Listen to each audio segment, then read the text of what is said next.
سری ملت تاجیک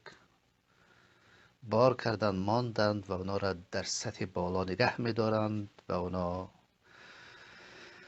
پشتیبانی چی میکنند، مهیا میکنند، پشتیبانی مالی. این آدمایی که در خدمت کافر و روسا هستند، این